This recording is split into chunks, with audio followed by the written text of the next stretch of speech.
with another Paragon trainer.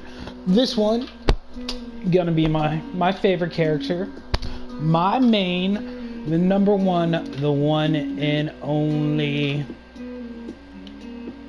Sparrow. That's my girl right there. Still don't have the rogue skin for her. It hurts. It hurts deep down inside.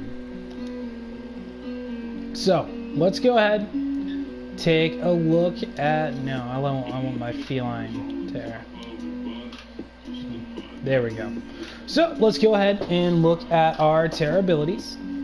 So first of all, you have her bow shot, which does 50 basic damage, but 0.8. Pretty good attack speed. Of course, we want to look at her stats first. Ton of basic attack speed, basic attack power. That's her strong suit.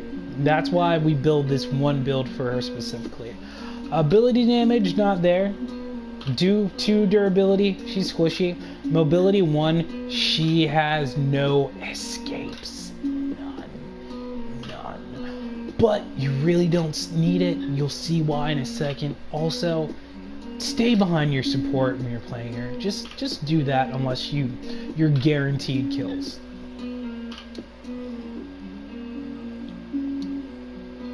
So, the first skill that you're going to want to get when you're playing Sparrow is Hail of Arrows. Hail of Arrows is an AoE rain of arrows. Now, the reason I suggest getting this one first is because this is going to help you control the minion wave. Also, it zones out the enemy because although it doesn't do a lot of damage, they're going to stay away from it because they don't want to take any damage. So it's great for zoning, great for clearing waves. Next skill you're going to want to get is Piercing Shot. Once you get Piercing Shot, this is when you start to bully the enemy carry or support. If the support has exoskeleton, don't attack him. It's a waste. Always focus on the carry. So, after you get Hail of Arrows, Piercing Shot, get Relentless. This is her passive. Now, the way Relentless works is every time Sparrow lands a hit of any kind, it creates a stack. Each stack goes ahead and stacks up her damage. So this stacks up to 10 times. So it's nuts. You get a lot of extra damage out of it, especially in game. It's amazing. So as soon as you can, rank that up in Relentless, and then you will get her ult. Her ult is Inner Fire. So what her ult does is gives her a built-in multi-shot. Now these arrows have a huge wider range than the multi-shot gem, and they pierce. So they just go through everything. It's amazing. You literally wipe teams with this. It's glorious. So max out Relentless after you've got one in each skill. Max out Relentless. Max out Hail of Arrows, max out Inner Fire. The reason I don't max out Piercing Shot to last is because I don't really use it to last. You can use it to initiate and use it to finish a fight if they're escaping, but really,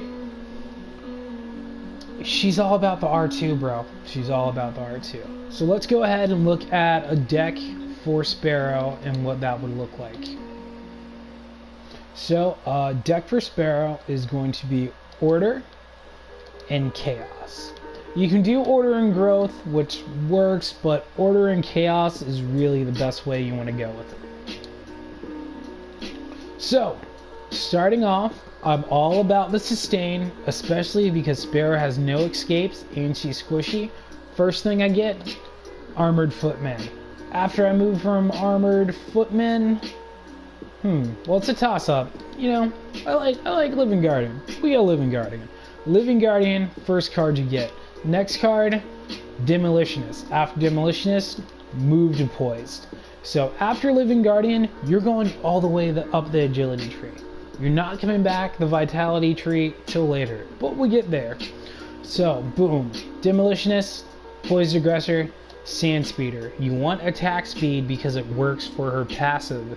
As well, you have no mobility. You want to be able to escape.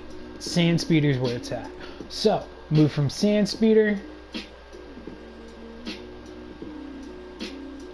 over to Pressure Hunter.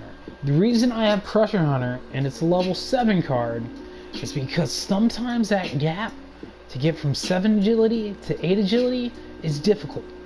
Because by this point, you're like 10, 15 minutes in the game maybe, you know, 8 to 15. You're getting rotated on. There's a lot of rotations happening. You don't have a lot of time to back. Maybe your support's crap. Pressure Hunter's a great card. Gives you strength and gives you, you know what I mean? Gives you that power and it gives you that attack speed. So of course, moving past Pressure Hunter, Heavy Hitter's the way to go. After Heavy Hitter, no. You would think you go Shatter Golem. You do not. This is Sparrow. Sparrow is all basic damage. She's all R2. You go Knight of the Asher. So, Knight of the Asher is an Elevate card. The way Elevate cards work is after you equip that card, and as long as that's the only card equipped, as you purchase attribute points, it'll increase that certain attribute. For Knight of the Asher, it is basic damage. So for every attribute point, you gain 2.5 basic damage. So yes, that means from 13 to 25, you get all that basic damage, and then you can even move into Vitality or Intellect and get all that too. Pretty crazy. Trust me on this. This works because this deck is all about how you build your gems. So that's all that deck looks like, because you're just trying to build to that 13th and you are good to go. So what it looks like building that deck is, number one, improved killing blows. You want to get your gold up all the time. You want to have your support there to keep you out of trouble. If your support's not there, stay at tower. They're not going to get you a tower. They're going to try. They're not going to be able to. So, of course, you want to do damage, and it's all about doing damage. That's what Knight of the Asher is. It's a damage card. That's what Sparrow do.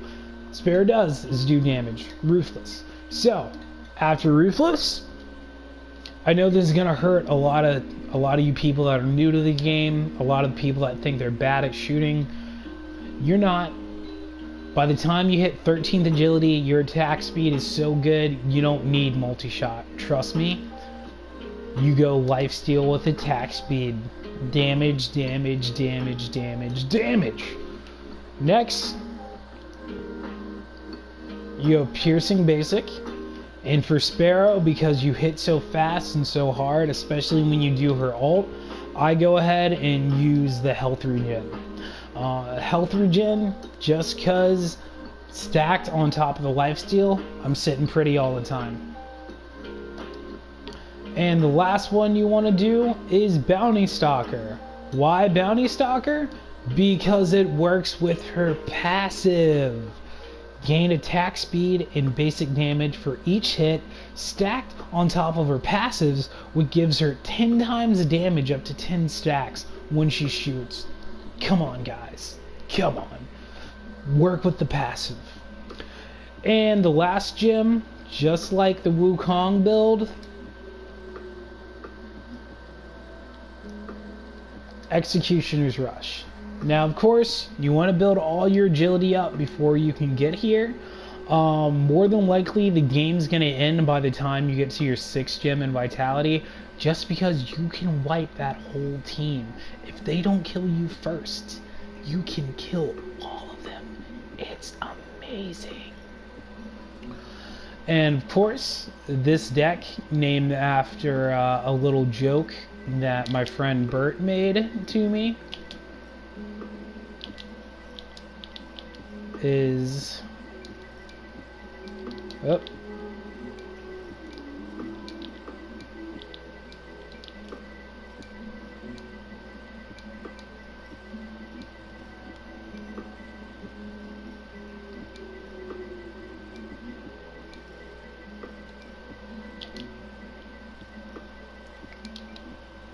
the R2 intensifies, because it does.